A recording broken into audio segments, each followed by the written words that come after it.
అమ్మాయిని ఒక డాక్టర్ని వైద్య వృత్తిలో ఉన్న ఒక అమ్మాయిని చంపడం, అది మానభంగం చేసి చంపడం అనేది నిజంగా ఈరోజు మనందరికీ ఒక బ్లాక్ డే, అంటే ఆ బ్లాక్ డేగా మనం పరిగణించవచ్చు. మరి ఈ తరుణంలో జనసేన పార్టీ ఇట్లాంటివి ఖచ్చితంగా ఖండిస్తుంది. ఎందుకంటే ఉమెన్కి సేఫ్టీ అనేది చాలా ఇంపార్టెంట్. ఇక్కడనే కాదు, ఆంధ్ర రాష్ట్రంలోనే కాదు, యావత్ భారతదేశంలో అట్లనే ప్రపంచంలో ఒక స్త్రీకి స్వేచ్ఛ అనేది చాలా ఇంపార్టెంట్. అర్ధరాత్రి డ్యూటీలో ఉన్న ఒక అమ్మాయికి స్వేచ్ఛ లేకపోతే ఇక నార్మల్గా బయట పనులు చేసుకొని కానీ ఉద్యోగాలు చేసుకొని కానీ సాఫ్ట్వేర్ ఎంప్లాయీస్, క్యాబిన్లో వెళ్ళిన వాళ్ళకి, ఇట్లాంటి వాళ్ళకి సేఫ్టీ ఏం జరుగుతుందని మనం ప్రశ్నిస్తున్నాము. అలా ఈ అమ్మాయిల సేఫ్టీ కోసం ప్రత్యేకంగా మనం ఏదో ఒకటి సొసైటీలో మనం పుట్టినందుకంటే కేవలం ప్రభుత్వం మీద లేకపోతే గవర్నమెంట్ మీద వదిలేయకుండా మనం కూడా మన పిల్లల్ని మనం ఎడ్యుకేట్ చేయాలి.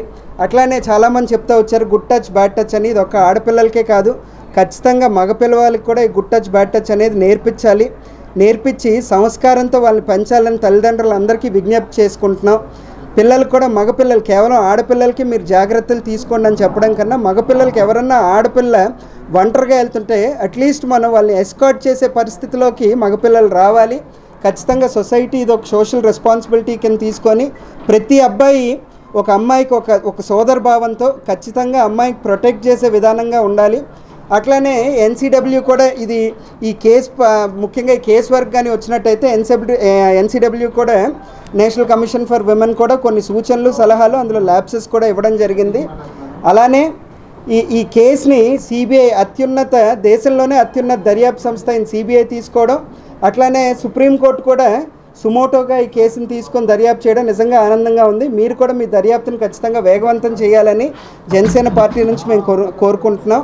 అలానే కొన్ని ల్యాబ్సెస్, ఎందుకంటే ఈ కాలేజ్ మెడికల్ కాలేజెస్ ఇప్పుడు మన దేశం మొత్తంలో చాలా ఓల్డ్ కాలేజెస్ ఉన్నాయి. ఆర్జేకర్ కాలేజ్ అనేది సుమారు 1986లో స్టార్ట్ అయింది. ఇప్పుడు 140 సంవత్సరాల దగ్గర కన్స్ట్రక్ట్ చేసి అందులో మరి టెక్నికల్ ల్యాబ్సెస్ ఏమున్నాయనేది ప్రతి గవర్నమెంట్, ఇప్పుడు మన ఆంధ్రప్రదేశ్లో చూస్తే చాలా మెడికల్ కాలేజెస్ ఉన్నాయి. మెడికల్ కాలేజెస్ కూడా థర్డ్ పార్టీకి ఎవరికైనా మనం ఇచ్చి ఖచ్చితంగా అందులో ల్యాబ్సెస్, అంటే ఎక్కడైతే నైట్ టైమ్ ఇట్లాంటి అరాచకాలు జరిగే పాసిబిలిటీస్ ఉన్నాయో అక్కడ మనం సీసీటీవీ కెమెరాస్ పెట్టుకోవడం కానివ్వండి, అడిక్వేట్ లైటింగ్ కానివ్వండి, ఇలా చాలా అంశాల్లో ముందుకెళ్లాల్సిన అవసరం ఉంది. ఎందుకంటే గతంలో పాత కన్స్ట్రక్షన్స్ ఇవన్నీ, కొత్త కన్స్ట్రక్షన్స్లో డెఫినెట్గా ఇవన్నీ ఉంటాయి. కానీ ఇప్పుడు ఏదైతే ఆ ప్లేస్ ఉందో, ఇన్సిడెంట్ జరిగిన ప్లేస్ని సీల్ చేయకపోవడం, అట్లానే ఇమీడియట్గా రెనోవేషన్ అనేవి పలు అనుమానాలకు దారితీస్తున్నాయి.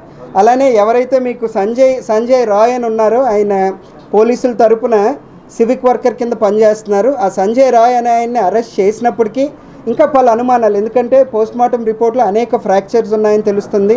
కాలుకు ఫ్రాక్చర్స్ ఉన్నాయి, చెయ్యకు ఫ్రాక్చర్స్ ఉన్నాయి, మెడకు ఫ్రాక్చర్స్ ఉన్నాయి. అట్లానే 150 mg సెమెన్ కూడా లోపల ఉన్నట్టు తెలిసింది. దాన్ని ఉన్న ఏం సింబలైజ్ చేస్తుందో ఒక్కలే కాదు, ఇదేదో గ్యాంగ్ రేప్ జరిగిందని.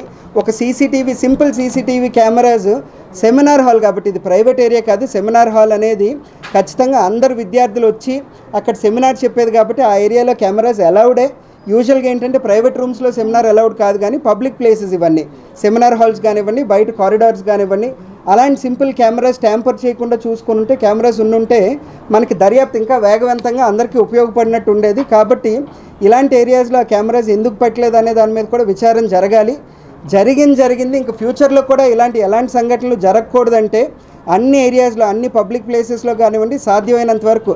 ఇప్పుడు సిటీలో మీరు చూసినట్టయితే క్రైమ్ రేట్ చాలా వరకు ఎందుకు మనం అరికట్టగలిగామంటే కేవలం కెమెరాస్ వల్లే. ఎందుకంటే కెమెరాస్లో మనం ఎక్కడ ఎవరు ఎటు నుంచి వస్తున్నారో ఎంట్రీ పాయింట్స్, ఎగ్జిట్ పాయింట్స్ అన్నీ ట్రేస్ చేయొచ్చు. కాబట్టి మనం ఇలాంటి పబ్లిక్ ప్లేసెస్లో కానివ్వండి, నిర్మానుషంగా ఉన్న ఏరియాల్లో ఖచ్చితంగా కెమెరాస్ రోల్ చాలా ఇంపార్టెంట్.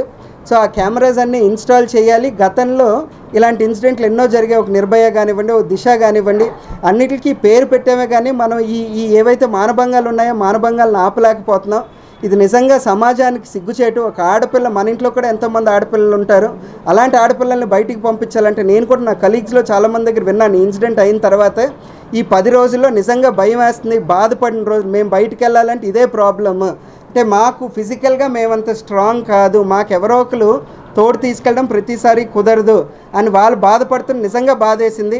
కావున మనలో ప్రతి ఒక్కరు మానవతా దృక్పథంతో ఎవరన్నా ఒంటరిగా అమ్మాయి వెళ్తుంటే అట్లీస్ట్ మనం ఎస్కార్ట్ చేయాలి. వాళ్ళని సేఫ్గా వాళ్ళ ఇంటి దగ్గర మనం డ్రాప్ చేసే పరిస్థితి మనలో మనకు అది ఎవరూ నేర్పించేది కాదు, మనకి రావాలి.